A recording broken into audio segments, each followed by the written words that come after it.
Welcome to Story Minutes.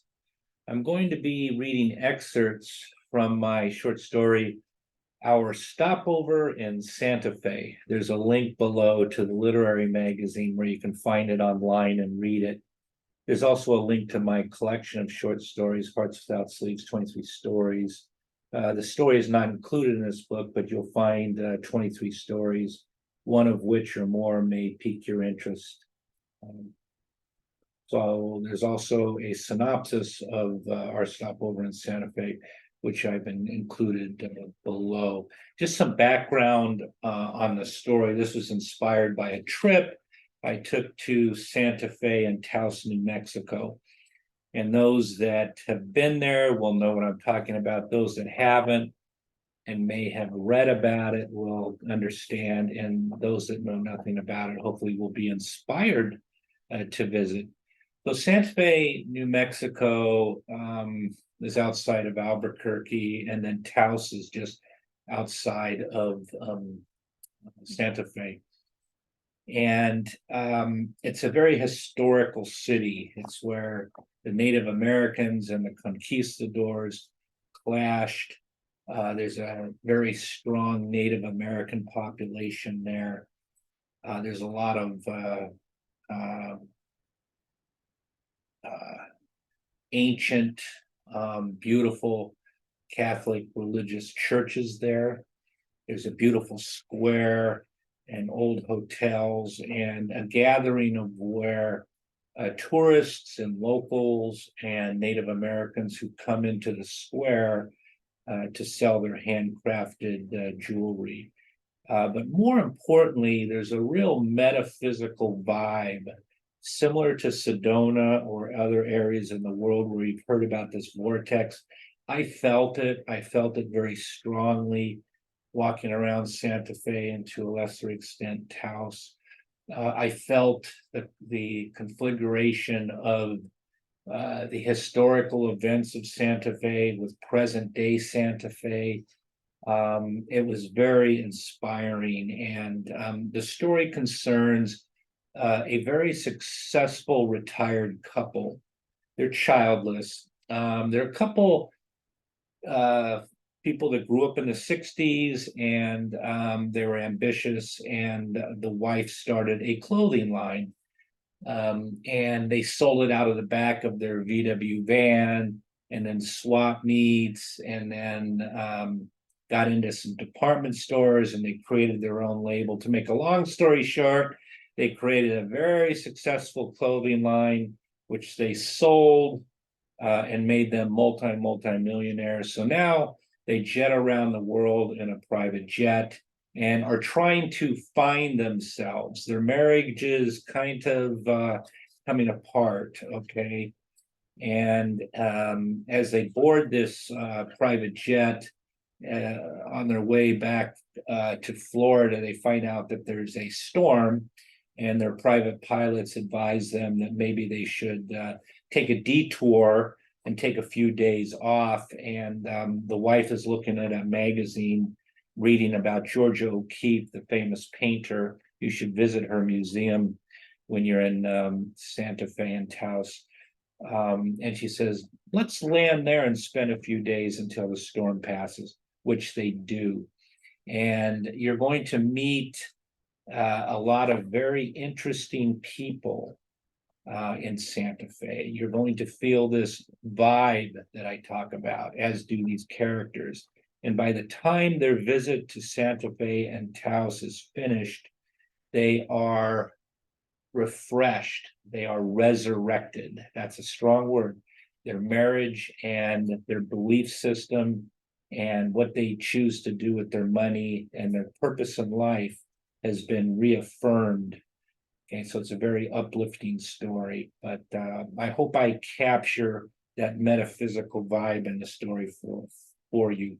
So with that being said, I'm going to read you some excerpts from Our Stopover in Santa Fe, just to give you a taste, and I hope you choose to read it at the link below.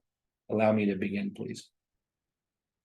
We arrived at Pisa International Airport to find our charter jet waiting. We spent 2 weeks on a Tuscan winery I was considering purchasing. Rebecca, my wife, spent her days visiting the region while I was learning the winery business. Our jet was a G650, which has a cruising speed of over 600 miles per hour and a range of over 8,000 miles, permitting nonstop travel to virtually any point on the globe. Note from the author, folks, that's a very expensive private jet. Back to the excerpts. Despite our plenty, our lives lacked purpose, causing the spark in our marriage to flicker over the years, although we remained faithful. We enjoyed our comfortable lives, but Rebecca was restless and needed more than travel. I prayed it didn't include divorce. Rebecca looked up from an issue of Condé Nast magazine with George O'Keeffe's Ghost Ranch on the cover and replied, "Let's go to Santa Fe and Taos, Frankie. We can spend a few days and let the storm pass. I'd like to see why it's called the land of enchantment." I took a sip of cognac, nodded, and the co-pilot confirmed, "Excellent decision. We'll set course for Albuquerque." It would be a snap decision we would never forget. As we entered the hotel lobby, note from the author, this is a beautiful vintage hotel that you should visit when you're in Santa Fe. Back to the excerpts. Elena, our hostess, intercepted us and asked, "How was your first afternoon in Santa Fe, Mr. and Mrs. DiCarlo?" Rebecca told Elena, "The most interesting thing happened.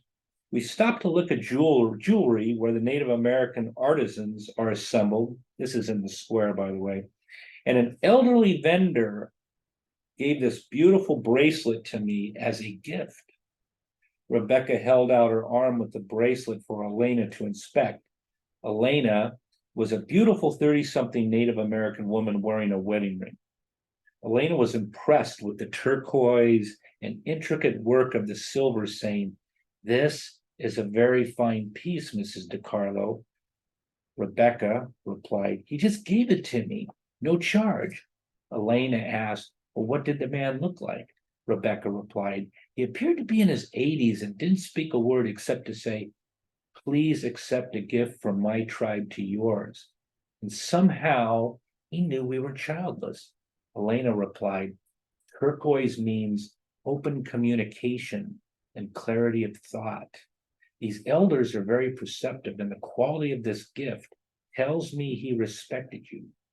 I'm Navajo, and know turquoise has the ability to identify the way forward. It's a good color to use when you are stuck in a rut and don't know which way to move." Next morning, our tour guide met us in the lobby promptly at 7 a.m. and introduced himself as Jackson. He appeared to be Native American, over 6 feet tall and 20-something.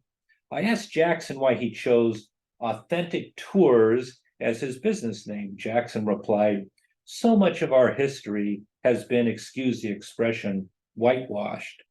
And it's my obligation to provide tourists the opportunity to hear the opposing historical viewpoints." Fast forward, end of the day. "I think it's time for us to unwind from this long trip over a quiet dinner, Rebecca." We walked hand in hand towards the square and found the Shack, which had been recommended to us by Elena. It was packed. But when we told the hostess Elena sent us, the hostess remarked, "It looks like you had a long day. Prefer something quiet outdoors?" Rebecca and I nodded in agreement. We were seated in the shady patio. In the distance, we could hear the fiesta still going strong out in the square. Our margaritas arrived quickly. Rebecca reached for her margarita with both hands trembling and took a long, slow sip. In the background, we could hear the noise of the festival being drowned out by Native American protest chants, "Don't whitewash history, don't whitewash history." A cadre of horse-drawn police officers galloped by the restaurant. Rebecca whispered, "Can't you hear that?" I replied, yeah, it's the protesters shouting their message. Rebecca asked again, can't you hear the Native American war chants? Can't you hear the soldiers shouting back in Spanish? Rebecca bolted from the table, out of the restaurant, and out onto the sidewalk. She shouts, Frankie, the streets are emptied and the stores are shuttered. Look toward the end of the street.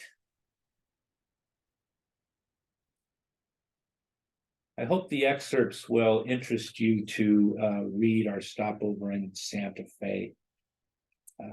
There's a lot of good stuff in there, a lot of history, a lot of metaphysics, and a lot of knowledge this couple that was in distress gains. And as I said earlier, achieve a new focus in life. So it's very uplifting. So until I see you next time, I hope your personal story is a bestseller. Thank you. Goodbye.